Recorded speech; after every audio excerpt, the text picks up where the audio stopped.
balik lagi di Search Talk yang udah masuk episode ketiga nih dengan tema Finding Your Own Path. Dan aku di sini ya, Tarnelita yang akan membawa pembicaraan Search Talk hari ini. Dan semoga kalian juga dalam keadaan baik dan tetap semangat ya. Karena hari ini kita bakal ngobrol santai nih, tapi insight-nya nggak main-main. Karena kita kedatangan narasumber yang menurut aku keren banget. Udah aktif, berprestasi, terus juga pasti udah punya banyak pengalaman nih. Bahkan aku juga udah gak sabar nih. Langsung aja kita sapa yuk. Halo Kak Rafan, Halo, apa kabar nih Kak? semua. Ya, alhamdulillah baik. Baik. Di tengah lagi UTS, Oh. alhamdulillah. Iya Kak. Terima kasih. Nah mungkin kalian mahasiswa Telkom gak asing nih dengan Kak Rafhan yang dimana namanya tuh muncul di G-Telkom loh sebagai Pilmapres atau kandidat mahasiswa berprestasi Telkom University tahun 2026. Keren banget sih Kak, jujur. Tapi biar makin kenal nih Kak, boleh dong perkenalan dan diceritain sedikit tentang Kak Rafhan, mungkin dari nama lengkap, semester berapa, dari jurusan mana, boleh banget. Halo teman-teman semuanya, saya Rafan dari Telekomunikasi semester 6 sekarang gitu di fakultas belakang ini.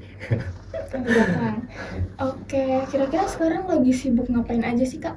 Sekarang yang pertama sibuk himpunan udah pasti. Terus yang kedua itu lagi ada ngurus bisnis juga, Flossify.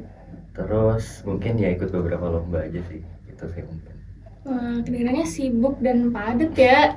Karena banyak banget tuh, ada organisasi, bisnis, himpunan, lomba gitu. Tapi seru juga gak sih Kak? Karena kan ngejalaninnya juga enjoy dan memang udah pilihannya gitu kan. Nah mungkin sebelum kita membahas apa di bisnis sama himpunan atau organisasi yang dijalankan sama Kak Rafhan, kita pemanasan dulu nih sebelum ke akarnya. Nah aku penasaran aja sih Kak, sekarang berarti Kak Rafhan ini punya minat di bidang bisnis ya Kak? Berarti kayak jauh juga sih dari bisnis ke telekomunikasi gitu. Iya sebenarnya emang jauh ya karena kan di belakang ini kita di teknik ini terutama ya kita belajar engineering gitu, kita nggak begitu belajar yang kayak bisnis banget lah gitu. Cuman emang dari sejak SMA itu tuh kayak udah mulai agak interest gitu loh ke dunia startup kayak gitu-gitu gitu. Makanya pas awal masuk Telkom tuh kayak udah nanti cobalah sisi bisnisnya, setidaknya apa ikut lomba business case competition ya atau apa gitu. Oke, berarti emang udah dari awal ada minat besar di situ. Bener. Dari pas awal Telkom itu kan nggak tahu ya di angkatannya kalian itu ada pas PKM Prodi itu ada Prodi sama yang universitas juga itu ada kayak pembicara gitu yang suruh nulisin goals gitu nggak? Oh iya, Ada nggak? iya ingat. Nah iya itu pas waktu itu nulisin lah itu kayak pengen bikin bisnis, pengen bikin startup, pengen ikut A B C gitu. Itu sih pas waktu itu. Akhirnya kesampaian juga ya. Keren juga sih. Terus kalau boleh jujur nih Kak, pasti kan ada momen dimana kita nih bingung, terus juga ngerasa nggak cocok dengan minat kita gitu. Kayak ini benar nggak sih pilihan kita gitu. Nah pernah nggak sih Kak Rafhan sendiri ngerasain hal dimana Kak Rafhan ini ngerasa salah jurusan atau minat gitu? Boleh ceritain? Sering, bahkan sampai saat ini juga. Iya. Karena kayaknya udah umum gak sih kalau kayak ngerasa salah jurusan atau gimana gitu ya gitu. Yang pertama pas awal-awal lomba sih, karena kan background aku itu sebenarnya pas SMK. Waktu itu SMK itu kan belajar tentang desain di multimedia jurusannya, dan multimedia terus aku masuk ke Telkom ini di telekomunikasi, which is kayak jauh banget gitu, bener-bener kayak nggak ada korelasinya sama sekali gitu ya. Makanya pas masuk telekomunikasi yang benar-benar harus kuat banget matematikanya, sedangkan di SMK multimedia itu aku nggak begitu dalam matematikanya. Disitulah kayak aku ngerasa wah ini salah jurusan, ini gimana gitu. Makanya dari situ kayak aku ngerasa wah mungkin kalau misalkan secara minat ke jurusan itu ngerasa nggak begitu oke gitu ya, ya udah kayak setidaknya kita nyari keaktifan di hal yang lain gitu loh, kayak ngerasa apa ya kalau misalnya di satu hal itu kurang gitu ya udah kita cari yang lain aja gitu untuk kita bisa stay di situ lah gitu intinya. Berarti kayak Makanya nyari gitu ya. Nyari keasikannya gitu loh, entah itu nanti di lomba kah atau di mana kah, di bisnis kah atau apa segala macam gitu. Iya sih Kak, tapi karena jujur ya Kak, sebagai mahasiswa tuh kadang bukan kekurangan peluang sih, tapi kebanyakan pilihan yang pengen diikutin gitu. Dan mungkin kalau bisa dibilang sekarang tuh pada FOMO ya, ngikut-ngikut teman-teman, kayak semuanya diikutin, organisasi, kepanitiaan, lomba atau proyek lain, dan mungkin itu yang bikin mahasiswa itu bingung sama minatnya. Iya, tapi kalau menurutku ya, apalagi pas awal-awal juga Kayaknya kalau misalnya emang kayak gitu ya, kebanyakan apalagi kita masih kayak under 20 gitu ya, Bener. kayak ya udah gas-gas aja menurutku ya. Oh, Tapi ya mungkin oke. ada beberapa orang yang punya tanggapan yang beda gitu. Cuman kalau menurutku itu gas-gas aja nggak apa-apa gitu. Nanti ketika kalian udah ngerasain A, B, C gitu ya dengan kesibukan yang kayak gitu, kalian juga pasti tahu mana sih yang kalian ngerasa enjoy ngejalanin, yang mana yang kayak kalian ngerasa wah gue nggak di sini banget gitu loh, kayak gitu kan, pasti ngerasa kayak gitu. Dan dari situ kalian bisa seleksi nih ke depannya gitu, mana yang hal yang kalian harus kesampingkan dulu, mana yang harus kalian prioritasiin kayak gitu. Jadi intinya kalau di awal sih menurutku coba gas-gas aja semua hal gitu, karena ya under 20 juga gitu, kalau misalnya emang gagal juga ya udah gitu. Nggak Kita masalah ya. ya kita dan teman-teman juga itu semua masih di tahap proses gitu, jadi semua lagi belajar. Jadi ya gas-gas aja sih menurutku gitu, daripada kayak justru kita gak ngambil peluangnya gitu, kita cuma diem-diem aja gitu, mending diambil aja sekalian Sih gitu. start di awal ya Iya. kak ya. Juga sih. Nah kalau kakak sendiri gimana sih cara milih pilihan yang bakal diambil dan mana yang bakal dilepas? Apalagi tadi kakak bilang banyak ngikutin mana-mana gitu, maksudnya kayak nyoba-nyoba gitu. Gimana cara kakak milih pilihannya? Iya, yang pertama kalau misalnya kita ngelihat secara individu ya, secara kita pribadi, itu dari awal kita harus ngelihat nih, kalau misalnya kita masuk ke suatu organisasi atau suatu UKM atau suatu kegiatan gitu ya, kita tuh harus ngelihat apa sih kira-kira yang mau kita dapetin di suatu hal itu gitu ya. Kayak misalkan contoh kita mau ikut perlombaan gitu loh, perlombaan di business case misalkan. Nah, walaupun kayak kita tadinya nggak punya background apa segala gitu ya, cuman pas kita ngelihat ada opportunity ini untuk ikut business case competition, kita tuh harus tahu di akhir nanti setelah gue ikut atau setelah aku ikut business case competition ini, apa yang mau aku hadapin gitu, apa yang mau aku dapat gitu di hal ini gitu loh. Makanya Benefit ya. benefitnya apa gitu loh. Nah kalau misalkan itu udah didapat, nah terus outputnya sesuai sama apa yang kita ekspektasikan, ya udah gak apa-apa, kita lanjutin terus kalau misalkan emang ternyata oh ekspektasinya nggak sesuai nih, nah dari situ kita boleh kesampingkan dulu gitu loh, gitu sih menurutku. Tapi bukan berarti kita meninggalkan tanggung jawab kita ya. Bener sih, bener banget. Harus tanggung jawab juga ya sama yang udah kita pilih. Iya betul, nggak boleh kayak kita ikut semua nih gitu, Iya. tapi nggak aktif semua. Handle. Iya. Terus waktu pada saat itu tuh ada nggak sih kak orang yang bantu ngarahin kakak, mungkin kayak mentor atau senior gitu? Pas awal-awal, terutama pas aku tuh pertama kali lomba itu di semester 2 ya, 2 awal. Itu bener-bener gak ada knowledge tentang teknologi, gak ada knowledge tentang lomba tuh kayak gimana apa segala macam. Even bikin proposal LKTI aja gak tahu gitu gimana cara bikinnya. Makanya itu lumayan struggle gitu, kayak belajar sendiri apa segala macam gitu. Waktu itu nggak ada semester 2 sampai akhirnya semester 3 juga nggak ada. Ketemulah di semester 4 gitu. Semester 4 itu waktu itu ada lomba dari Bandung Technopark itu di BTP. Di BTP di Telkom. Itu salah satu inkubasi bisnis yang lumayan bagus juga lah di Indonesia. Nah, ada kesempatan untuk join lomba di situ. Masuklah coba kita gitu. Kayak awalnya cuma iseng-iseng aja gitu, kayak nggak ada ekspektasi kayak gimana banget gitu kan. Terus kita masukin, ternyata keterima. Akhirnya dari situlah baru dapat banyak banget mentor. Semua di BTP tuh banyak banget mentor. Aku nggak expect gitu. Aku kalau misalkan tahu informasi tentang mentor-mentor yang banyak itu di BTP dari awal, ya mungkin aku bakal join itu gitu dari awal gitu. Cuman sayangnya pas semester 4 itu aku baru tahu gitu. Jadi ya udahlah, pas join semester 4 itu dapet tuh banyak mentor dari bisnis gitu. Cari tahu revenue-nya kayak gimana, BMC lah biasa-biasa kayak gitu. Terus dari financial projection dan segala macam gitu, pitch deck juga, kayak kita latihan untuk presentasi juga diajarin, bener-bener diajarin di sana gitu. Dan itu semua tuh difasilitasin dari BTP. Yang ini salah satu yang gak expect banget gitu, karena ternyata sesuportif ini gitu. Kayak ruangan kita dikasih di sana, kayak kita tuh satu tim nih, ruangan dikasih dari sana, kita mau minjem mau pakai kapan aja bebas gitu ya. Terus juga kalau misalkan ke sana enaknya kita dapat makanan dari sana gitu, jadi kayak di provide segala macam gitu ya. Terus kalau misalkan udah masuk ke stage di inkubasi bisnisnya itu nanti, itu per stage itu dikasih uang juga gitu. Jadi kayak enak lah gitu, maksudnya di provide banyak hal gitu dari BTP-nya kayak gitu. Oke, berarti dapat pendanaan juga ya. Iya. Untuk mentor itu berarti kakak apa sih itu nyari atau Enggak, jadi pas masuk BTP gitu ya, Di situ kan ada kayak istilahnya satu orang yang jadi penanggung jawab di tim kita gitu, mentornya. Oke. Nah, si mentor ini tuh bisa bisa ngelihat gitu, oh tim ini tuh kurangnya di bagian A gitu, kurangnya di financial misalkan, atau kurangnya di bisnis modelnya kurang gitu. Nah, si mentor ini dia tuh bakal ngarahin di kalau misalkan kita kurang di ekonomi ya nanti dia ngubungin ke mentor yang di ekonominya gitu. Biasanya dari ya prodi-prodi di fakultas ekonomi gitu kan.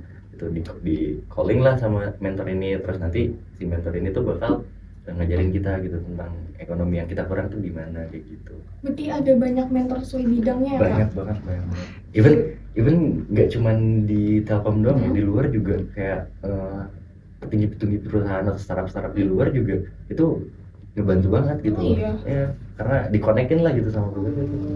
Berarti bisa bantu kakak ke situ. Banget. Sebanyak itu ya, baru tahu sih juga. Nah, terus nih Kak, pernah gak sih kakak nyesal karena nolak suatu kesempatan? Ada Mm-mm. nyesel nolak suatu kesempatan dan sampai saat ini juga masih nyesal. Ini sih Apa tuh Kak? yang waktu itu aku harusnya daftar lab, ikut lab. Cuman ya waktu itu karena kayak mikirnya itu sih yang salahnya kalau terlalu banyak mikir gitu, bisa nggak ya gitu tuh, itu yang salah biasanya kayak terlalu banyak mikir, overthinking sampai akhirnya udahlah nggak akan ke-handle nanti gitu kan, jadi kayak udah ngedown duluan gitu loh di awal. Nah terus pada akhirnya ternyata setelah dipikir-pikir gitu, setelah proses rekrutasinya selesai semua segala macam itu selesai, kita ngeliat ke situ, kayak ngerasa aduh gitu, harusnya waktu itu aku Harusnya daftar aku ambil gitu ya. gitu, harusnya aku ambil gitu. Itu sih pas yang waktu itu. Terus juga pas di BTP sih sampai saat ini juga yang masih disesali sih, kayak dengan banyaknya mentor itu jujur aku pribadi nggak begitu yang memanfaatkan sebanyak itu gitu. Dan seharusnya ya sebagai mahasiswa gitu ya, apalagi yang belajar itu, kalau misalnya emang dapat fasilitas dan kesempatan kayak gitu ya ambil aja gitu loh sebanyak-banyaknya gitu. Datengin lah mentor-mentor yang banyak gitu, berrelasi lah sama mentor-mentor tersebut gitu. Itu sih yang agak nyesel sama sekarang. Keren sih, berarti kenalannya petinggi-petinggi semua ya Kak? Amin. Nah, menurut aku menarik banget sih dari semua pilihan itu, berarti kakak akhirnya masuk ke dunia bisnis ya, inkubasi bisnis gitu. Nah sebenarnya apa sih yang bikin kakak tertarik di sana? Sebenarnya yang bikin tertarik di sana tuh kayaknya semua orang juga concern soal ini sih, ketika lulus nanti mau jadi apa. Iya. Gitu kan. Apalagi kita ya denger lah berita-berita yang lagi rame perang apa segala macam gitu, yang itu bakal ngeganggu kestabilitasan ekonomi di Indonesia kan, pasti itu.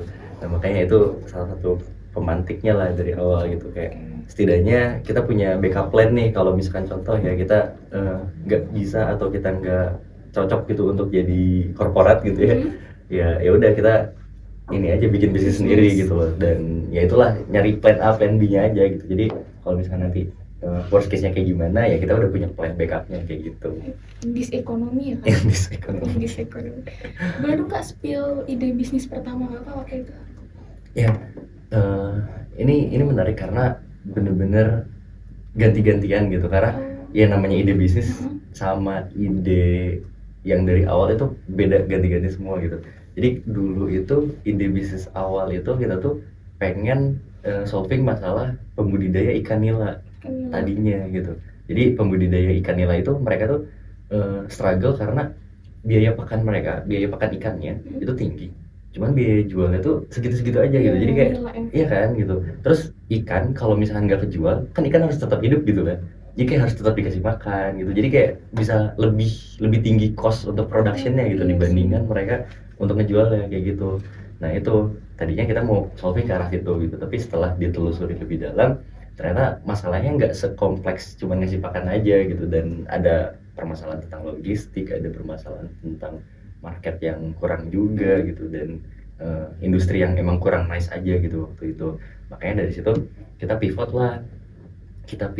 ngincar ke industri ikan juga, tapi ikannya ikan hias tadinya, karena kan itu lebih variatif ya, kayak satu ikan itu bisa harganya beda-beda gitu, tergantung dari orang yang ngelihatnya dan jenisnya juga gitu kan.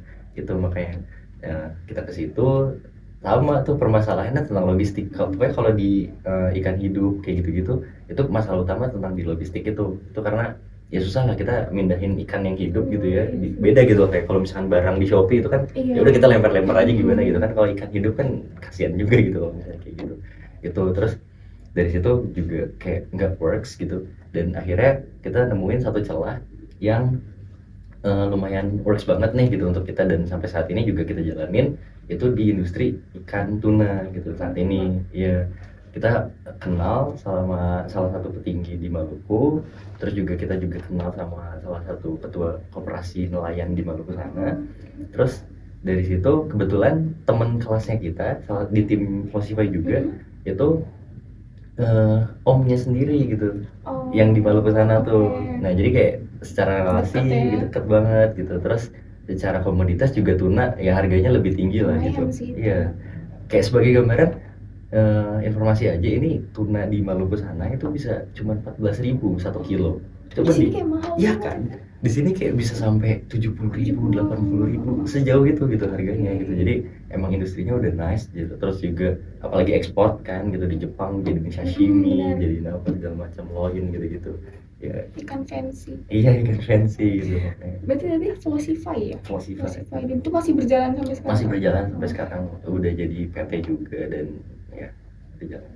Oke, berarti alasan Karavan buat milih bangun Flosify itu karena ngelihat juga ya dari peluang apa tadi, ikan pembudidaya tuna ya? Iya, pembudidaya tunanya, karena di sana kayak cuma 14.000, terus mereka juga struggle juga kan di sana, sedangkan di Jawa harganya tinggi banget gitu. Jangan kan di luar negeri gitu, di Jawa aja udah setinggi itu gitu loh. Makanya kayak kenapa kita nggak ngasih value lah gitu ke mereka gitu, ke nelayan-nelayan yang ada di sana. Itu awalnya kakak ngeriset atau dari teman kakak tadi? Dari teman itu pertama, dari teman informasi kayak gitu. Terus kita riset lah pasti gitu kan, ya namanya di bisnis kan pasti ada product research ya gitu, ada market researchnya juga kayak gitu-gitu, dan informasi dan ilmu-ilmu tentang product research, market research apa segala macam itu tuh didapetin di BTP waktu itu ketika kita masih ngejalanin startup yang sebelumnya gitu loh, model bisnis yang sebelumnya lah gitu, itu didapat dari situ informasi dan pengetahuannya. Oke, terus buat tempatnya gitu gimana kak sekarang? Apanya? Ada nggak tempat pembudidayanya? Tempat budidaya untuk saat ini masih di Maluku. Di Maluku. Ya, kita kerjasama sama namanya tuh PT Mina Laut di sana. Kita kerjasama sama mereka gitu. Untuk kantor mereka ya di Maluku sana, di Ambon spesifiknya. Kalau yang di Bandung ada tuh di Bumi Asri gitu, ada di Bumi Asri. Gitu. Itu sama? Kalau yang di Bumi Asri itu kantor kita. Oh kantor, keren juga nih, udah punya kantor. Oke, terus selama kakak menjalankan bisnis Flosify itu ada nggak sih kayak masalah tantangan yang berat banget gitu? Banyak banget itu, terutama logistik. Yang tuna ini juga itu juga ada salah satu masalah, terutama tentang cold chain ya. Karena kan tuna ini tuh ikan di laut ya, bayangin aja nih, ikan yang dari di Maluku harus sampai ke Bandung gitu ya, misalkan contoh. Di Maluku ini kan diambil nih sama nelayan, dan tuna itu sebenarnya yang bikin, kan tahu kan kayak di tuna itu ada grade-grade-nya. Iya. Ya kan. Nah, yang bikin grade-nya naik atau turun itu tuh tergantung penanganannya ketika dia ditangkap gitu. Apakah nanti ditangkap itu misalkan langsung dimasukin ke es? Stres ya? Iya, kalau misalkan langsung dimasukin ke es itu nggak apa-apa. Oh, nggak apa-apa, justru langsung bagus malah kayak gitu gitu kan, karena langsung kedinginin lah ya, frozen gitu. Nah, bedanya kalau misalkan ketika ditangkap sama nelayan itu nggak dimasukin ke es, atau esnya malah cair atau kurang dingin, nah itu yang jadi turun grade-nya gitu. Belum lagi dari Ambon terus ke portnya kan. Nah, dari portnya ke Jakarta misalkan atau ke Surabaya, terus dari Surabaya ke Bandung misalkan, dan itu harus bener-bener dingin gitu, sampai di minus 18 derajat, dan itu yang jadi tantangan gitu. Iya sih, takutnya tiba-tiba mati gitu di tengah jalan. Sayang juga dengan ikan tuna yang seharga segitu. Bener sih. Oke, nah Karavan sendiri kan tentunya tadi nggak sendiri ya buat ngebangun Flosify, ada tim. Dan kalau boleh tahu ada berapa anggota sih kak di dalam Flosify itu? Untuk sekarang komisionernya itu 2, direksinya itu ada 5 gitu. Terusnya 2, direksinya 5. Ada 7 ya? Iya, ada 7 orang. Berarti punya posisi dan peran masing-masing? Iya, Ya pasti, itu udah pasti. Kalau kakaknya sendiri? Kalau aku megang CBO di sana namanya. CBO, Ya. apa tuh kak? Chief Business Officer. Oh, Jadi kayak CBO. ngurusin tentang gimana ini tuna jadi produk jadinya kayak gimana gitu kan. Kalau misalkan biasanya kan ya udah tuna jual, ya udah tuna utuh aja jual gitu kan. Nah kalau aku mikirin gimana tuna utuh ini tuh diolah jadi abon tuna kah, jadi Jadi- tuna kaleng kah, atau apa segala macam. Nah terus untuk kontak-kontak supplier untuk yang pemrosesannya itu, pemrosesan ikannya, nah itu bagian aku. Jadi jadi suatu produk gitu ya? Iya, Nggak yang utuh tuna. betul. Oh, oke. Sebenarnya aku agak penasaran juga, dari awal tuh kakak kenapa bisa ngebentuk 7 orang itu gitu, dan pasti kan nyari orang tuh nyari orang yang satu visi itu kan susah banget ya kak. Iya, Nah kayak ngerasain nggak sih, pernah ngerasain hal kayak gitu? banget, ngerasain banget gitu. Kita di tim Flowshipa juga awalnya tadinya cuma 3 gitu. Oh, Awalnya cuma 3, terus seiring berjalannya waktu nambah sampai waktu itu pernah sampai 8 atau 10 orang gitu. 8 sampai 10 orang, cuman ya itu tadi karena memang kurang satu visi dan emang tujuan dari masing-masing mahasiswa itu pasti beda kan ya. Tuh ada yang emang pengen fokusnya ke akademik aja, ada yang pengen fokusnya ke kerjaan aja atau kayak gimana gitu, dan beda-beda sampai pada akhirnya ya udah kita decide kira-kira ini masih mau lanjut enggak gitu loh di sini gitu, di Flowshipa ini. Dan beberapa orang memilih untuk udah saya pengen fokus di akademisnya dulu gitu segala macam. Nah di situ yang penting untuk bagian yang nyamain visi itu, yang pertama udah pasti kita harus bonding ya, kita harus sering-sering main gitu. Kayak jangan kayak kita ketemu tuh iya gitu, kita ketemu cuman ngebahas tentang kerjaan, ngebahas tentang apa, enggak gitu. Kayak kita tuh ketemu ya udah kita harus main juga gitu, kayak nggak usah bahas apa-apa. Itu penting banget gitu untuk bisa setidaknya untuk apa ya, chemistry-nya gitu loh, dapet dulu gitu. Nah udah kayak gitu barulah kita ngomongin tentang visi misi gitu, karena kalau misalnya emang chemistry-nya belum kebentuk untuk nyamain visi misi itu emang agak susah gitu. Makanya dari situnya dulu gitu. Terus kalau misalnya itu udah kebentuk nyamain visi misi, kalau misalkan emang itu setelah di visi misi juga ada beberapa orang yang masih nggak sesuai sama visinya, ya kita tanyain secara langsung ke mereka gitu, gimana gitu, pengennya kayak gimana, apakah masih tetap lanjut atau gimana. Karena kan nggak mungkin juga kita kayak langsung mutusin secara sepihak gitu kan, Benar banget. kalian keluar gitu apa segala macam, kan nggak bisa gitu. Berarti itu teman ke teman? Iya, Teman kakak semua? iya, ada teman, ada kenalan dari teman gitu, dari fakultas MBTI juga, di fakultas depan juga ada gitu. Keren sih, maksudnya kayak bisa ngumpul gitu dengan 7 orang kan pasti dengan pemikiran yang beda-beda ya. Iya, itu juga ada salah satu peran dari BTP sih, dari yang mentor tadi itu. Itu iya mentor sih. yang tadi itu kayak itu juga jadi ibu lah gitu untuk kita semua. Mengayomi. Iya. Oke, pasti kan di dalam tim itu kan pasti ada konflik ya kak, atau perbedaan pendapat. Gimana sih cara kakak nyelesainnya, atau mungkin boleh ceritain sedikit, pernah ada nggak sih konflik yang kayak gitu?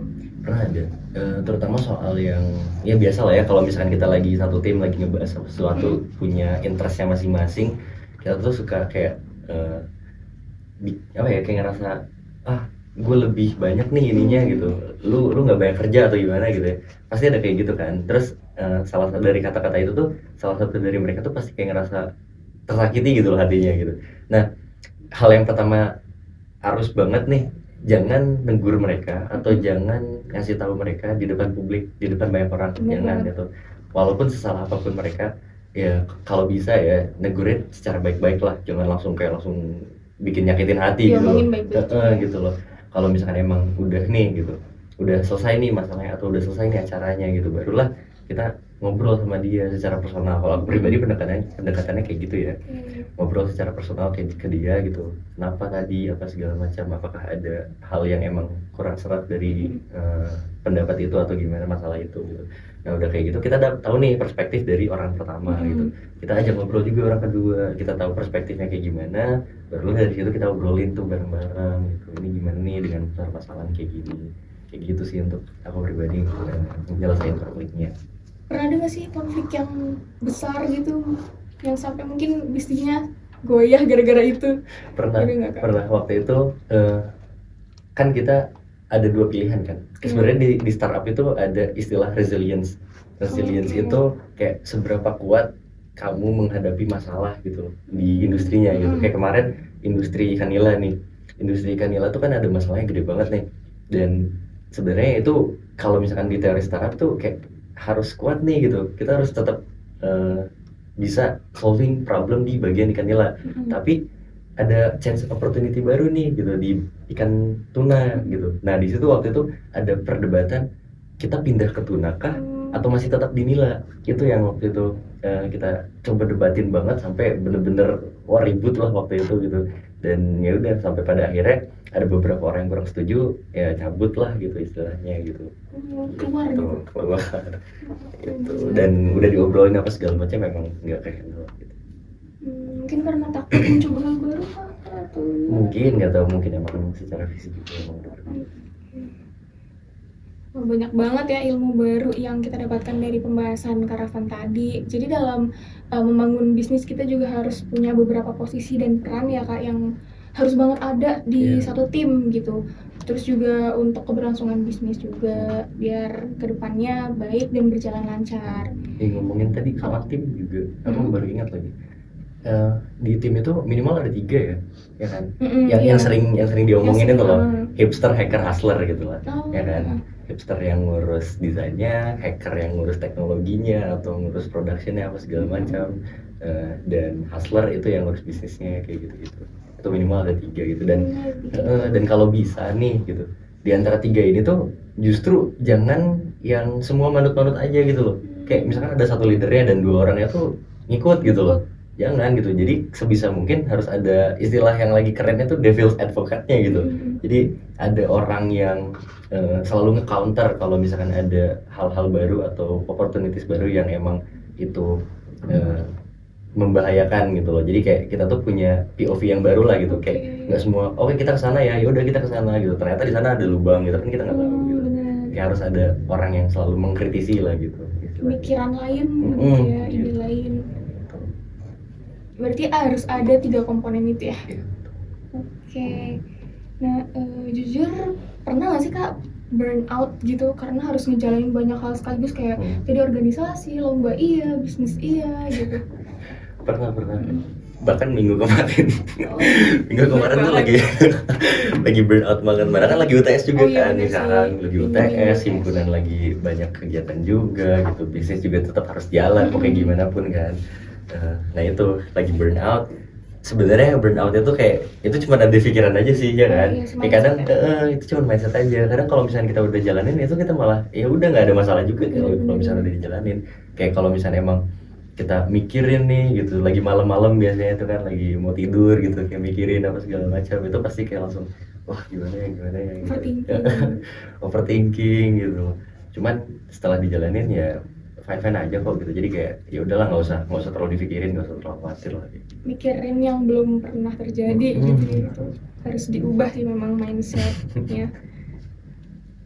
Kalau boleh share nih kak, ada kegagalan yang bikin down banget nggak kak? Ini aku nggak pernah mikirin soal ini. Bentar. Mindset. Enggak, bukan mindset. Cuman ini jarang ada yang nanya juga.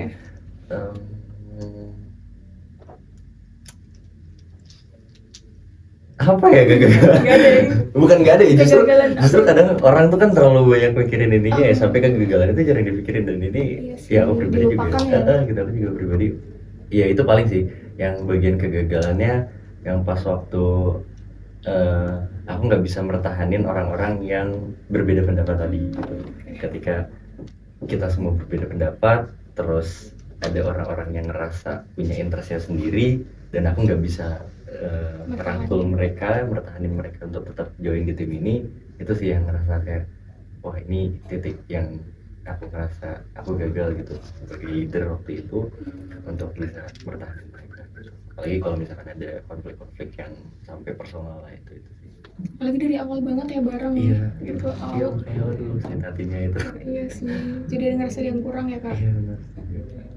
Terus buat kegagalan tadi tuh gimana cara kakak nih biar bangkit lagi, tumbuh lagi gitu biar ngelupain semua itu? Untuk yang hal itu sih yang pertama ya pasti move on lah ya gitu. Jangan terlalu dipikirin lah gitu. Karena ya udah lalu kok, udah kayak gimana ya gitu. Cuman kan kalau misalkan hubungan kita sama orang itu kan harus tetap baik gitu loh. Jadi walaupun kita move on dengan jalannya masing-masing, hubungan kita sama mereka tuh harus tetap baik gitu loh. Mau kayak gimana pun mereka ke kita juga ya harus tetap baik lah ke mereka gitu. Jadi kayak kegagalan tuh bukan berarti harus berhenti ya kayak, tapi justru dari situ kita banyak belajar gitu. Nah, menarik juga sih karena kakaknya ini ada di 2 bidang bahkan lebih, organisasi, bisnis, lomba juga ya, balance. Walaupun mungkin agak sibuk dikit ya Kak. Nah, aku dengar-dengar Kak Rafan ini juga ketua himpunan teknik telekomunikasi. Nah, ngomong-ngomong tentang himpunan dan organisasi nih Kak, menurut Kakak nih sekarang ini himpunan dan organisasi itu masih relevan nggak sih Kak? Karena banyak juga yang mulai mikir ngapain sih ikut organisasi ini itu, mending kuliah aja, kupu-kupu istilahnya tuh, kuliah pulang gitu. Nah, Ya, pandangan Kak Rafan gimana? ya untuk itu ya balik lagi ya. Kalau aku pribadi dari awal melihat segala opportunities aja, kalau misalnya emang banyak opportunity ya udah ikutin aja. Nah terus setelah aku menjalani ya deh di antara akademis dan himpunan gitu ya, walaupun seharusnya ini dua hal yang nyatu gitu, cuman kan orang-orang ngelihatnya kayak ini udah dua hal yang berbeda gitu, padahal sebenarnya itu masih sama gitu. Nah aku ngelihatnya kayak ini tuh sebenarnya masih sangat relevan gitu loh. Kenapa? Karena nanti gitu ketika kita udah lulus dari Telkom gitu, ketika kita udah lulus dari sini itu bakal kepake banget. Kenapa? Bukan karena ini aku nggak ngomongin tentang relasi, tentang kayak gitu-gitu ya, karena itu bisa didapetin dari mana aja gitu loh. Dari UKM juga dapet lah relasi gitu, dari eh, yang lain juga dapet lah kalau misalkan emang cuma sekedar experience gitu-gitu aja kan. Cuman yang aku bener-bener ngerasanya tuh gini, secara visi tadi gitu loh. Karena kalau misalkan kita di lomba, kita di business case, di dimanapun lah gitu, kita tuh bisa dengan gampang gitu nyatuin visinya. Kayak misalkan contoh di UKM Search nih misalkan, orang-orang yang join ke UKM Search udah pasti tahu kalau misalkan di UKM Search ini tuh tujuannya ngapain sih gitu, di bidang CS ini ngapain sih gitu kan, kayak visi dan tujuannya udah sama semua gitu loh. Nah kalau di himpunan ini beda, karena kan ya di himpunan ini nih kita disatuin ya karena emang sejurusan aja gitu loh. Visinya pasti beda-beda gitu kan, terus interestnya pasti beda-beda, tujuan akhir mereka kuliah juga pasti itu beda-beda semua kan.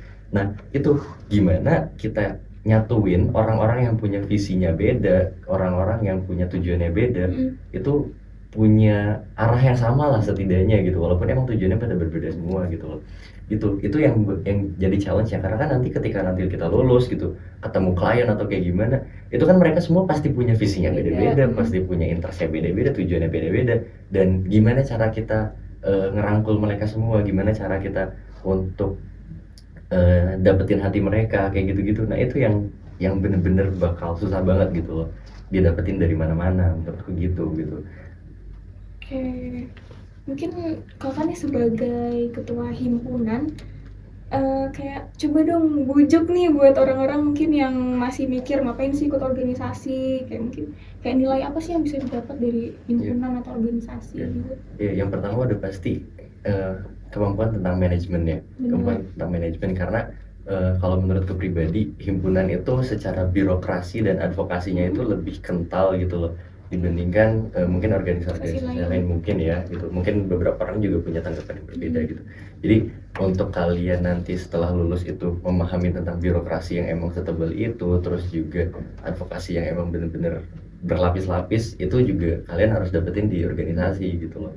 Terus yang paling utama sih itu gimana cara kalian nyamain visi gitu loh. Dan ketika nanti kalian lulus, himpunan itu mau kayak gimana pun itu bakal terus melekat gitu loh sama teman-teman semua gitu.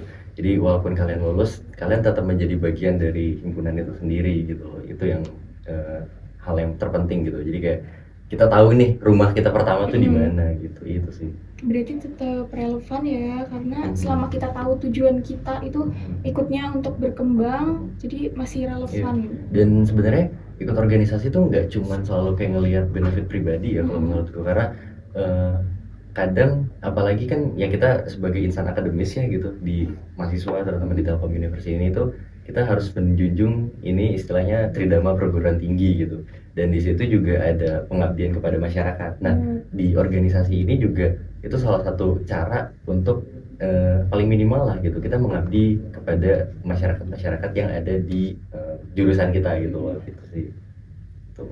Oke, berarti kayak bisa ngelihat dari sisi mana aja gitu ya. Nah, dari semua perjalanan panjang kakak tadi nih, aku yakin pasti ada tadi perubahan pikiran ya, mindset gitu. Nah, mungkin menurut kakak nih mindset lama apa sih yang sebaiknya mulai ditinggalin sama mahasiswa sekarang biar bisa berkembang lebih jauh lagi nih? overthinking Overthinking. sebenarnya ya overthinking itu memang harus diperlukan gitu ya, karena Hmm. kita bisa ngelihat POV yang kita tadinya nggak ngelihat gitu. Cuman Benar. jangan kayak ngalah kebanyakan gitu loh overthinkingnya ya, sampai nggak ada geraknya gitu loh. Jadi ya udah overthinkingnya boleh, tapi jangan yang terlalu over lah, jangan yang Thinking aja terlalu berarti. thinking aja lah gitu. Thinking aja. Bener sih, setuju gitu. Terus kayak jangan ngerasa wah aku belum capable nih untuk ikut suatu hal, aku belum capable untuk ikut suatu kegiatan atau apapun gitu. Kayak ya udah gas-gas aja gitu, karena kita masih under 20 gitu ya, ya udah gas-gas aja gitu. Kalaupun gagal juga ya kita semua masih learning process lah, kayak Benar aku bilang tadi gitu. Jadi sok-sok aja gitu, gaskeun gitu loh kalau bahasa ininya mah gitu kan. Terus ya paling utama sih itu gitu, gak usah banyak mikir. Kalau misalnya ada opportunities ambil aja gitu, tapi di antara dua ini semua jangan lupa tanggung jawabnya gitu, jangan semua diambil dan semua dilepasin gitu, tetap harus ada tanggung jawab kayak gitu. Harus melihat kapasitas diri sendiri juga nggak sih Kak? Dan mungkin ini juga jadi pertanyaan banyak orang buat teman-teman yang masih ngerasa bingung nih sama diri sendiri, kayak sebenarnya aku tuh cocoknya di mana sih, aku punya potensi apa aja, minatku apa gitu. Nah, menurut kakak apa sih cara paling realistis buat mulai ngenalin potensi diri sendiri gitu?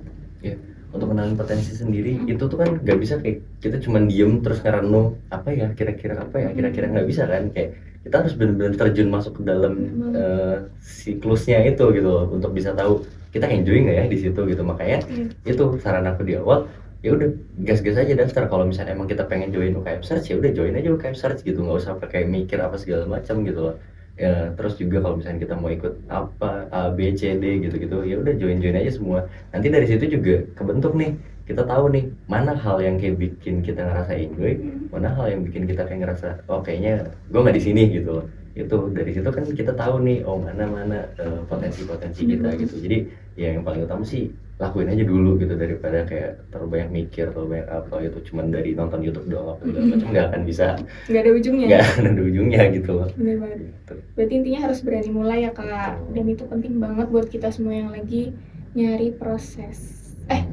nyari arah. Nah terakhir nih Kak, ada nggak sih Kak buku atau film yang paling berpengaruh buat kakak, mungkin sebagai motivation Kak Rafan sendiri gitu? Ada sih, aku lupa judulnya. Aduh. Buku atau film Kak? Film. Apa? Kalau buku, kayak buku yang common banget ada dua, Psychology of Money. Oh, Psychology of Money. Itu common banget, sama Rich Dad Poor Dad. Itu udah dua buku yang udah umum banget lah, tapi ya itu buku bagus gitu. Terus itu kalau buku. Kalau film, jujur aku lupa. Oh, The Social Network kalau nggak salah judulnya, yang isinya Mark Zuckerberg. Itu aku ya kalau ada salah itu koreksi ya. Kalau nggak salah The Social Network itu tentang gimana waktu dulu Mark Zuckerberg itu bikin Facebook dan segala dinamika politik dan segala macamnya itu ngebentuk aku kalau misalkan di suatu tim tuh pasti ada hal yang berbeda pendapat gitu-gitu, dan ya itu filmnya bagus. Oke, terakhir nih Kak, ada nggak buku atau film nih yang berpengaruh banget buat Kak Rafan sendiri, mungkin sebagai motivation Kak Rafan? Ya kalau soal buku ya, soal buku sebenarnya ya jujur aku pribadi bukan orang yang sering banget baca buku, jadi tapi ya ada beberapa gitu ya. Kayak yang pertama itu dari Robert Kiyosaki namanya, itu Rich Dad Poor Dad. Yang kedua itu Psychology of Money gitu. Itu dua buku yang buku bestseller yang emang udah umum gitu, dan ya itu dua buku bagus gitu. Terus untuk yang film itu aku terinspirasi dari ini Mark Zuckerberg, dokumenternya itu namanya kalau nggak salah ya, namanya itu The Social Network kalau nggak salah namanya. Itu tentang gimana si Mark Zuckerberg ini ngebangun Facebook dari awal, terus dinamika tentang visi yang berbeda-beda kayak gitu-gitu. Perjalanannya berarti? Iya benar. Kayak pas di saat kemarin kayak ngerasain oh ini ya gitu, secara real life kita alamin sendiri gitu. Sangat rekomendasi banget nggak Kak? Buat sangat rekomendasi, terutama yang film ya, itu rekomendasi banget. Oke, nanti aku juga nonton. Oke, dan kalau boleh jujur nih, di titik Kak Rafan sekarang itu yang mungkin udah melewati banyak lika-liku nih pasti kan, apa perasaan pertama yang muncul di dalam diri Kak Rafan? Yang pertama jujur aku kayak ngerasa grateful karena kayak terima kasih gitu loh atas diri sendiri karena waktu itu berani nyoba gitu. Kayak seandainya waktu dulu kita kayak nggak maksain gitu, kita nggak maksain untuk berani masuk kegiatan apa gitu, kita masuk lomba apa, kita nggak maksain gitu, mungkin sampai saat ini nggak akan kayak Di gini posisi gitu. ini. Gitu loh. Ya walaupun sebenarnya posisinya juga masih belum apa-apa lah gitu. Cuman kayak ya intinya itu sih, kayak di awal tuh karena kan yang susah tuh justru langkah pertamanya gitu loh. Langkah pertamanya susah, itu langkah kedua mungkin gampang, langkah tiga gampang, langkah 4, 5 justru itu juga susah lagi gitu. Dan itu sih kayak aku berterima kasih atas diri aku sendiri tuh karena itu masih bisa struggle sampai detik ini, dan waktu dulu itu berani ngelangkah gitu untuk ngikutin segala macam. Berani ya berarti ya, intinya harus berani buat mencoba hal baru gitu, karena kan siapa tahu memang peluang besar buat kita. Bener banget sih. Jujur obrolan ini sangat berbobot banget dan mendaging banget nih buat teman-teman mahasiswa juga, buat kita semua. Banyak banget hal yang bisa kita pelajari, mulai dari mengambil keputusan mungkin ya, menghadapi kegagalan, sampai pentingnya kenal diri sendiri, potensi gitu. Nah, dan buat teman-teman semua, semoga obrolan ini tuh bisa pengingat juga kalau perjalanan tiap orang itu beda-beda ya Kak, pasti, dan itu nggak apa-apa banget gitu. Nah, mungkin untuk Kak Rafhan, gak kerasa ya obrolan kita ini udah sampai di penghujung nih Kak. Dan sebelumnya terima kasih banyak atas cerita dan insight-nya hari ini yang benar-benar memotivasi kita dan relate banget buat mahasiswa gitu. Dan untuk teman-teman semua, semoga obrolan ini bisa bermanfaat. Aku Atarnalita, sampai jumpa di Search Talk berikutnya.